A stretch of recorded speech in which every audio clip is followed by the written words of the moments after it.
Ayan guys, gagawa naman ako ng humba. Ayan siya, na-slice ko na siya. Ganyan siya pag-slice. Ayan.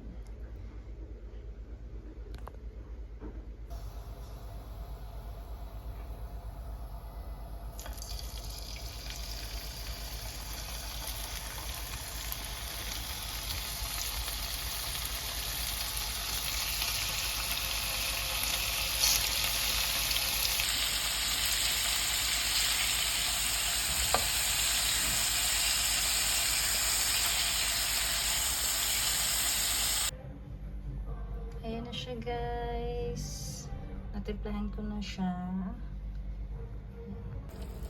Ayan na siya guys. Panalambutan ko na siya dyan. Nalagyan ko siya ng vinegar to make dark sauce, onion, garlic, and ano ba yan? Black pepper. Ayan siya. Ayan na siya guys. Ayan. Yung aking humba. Oh. Ang humba. Pork humba.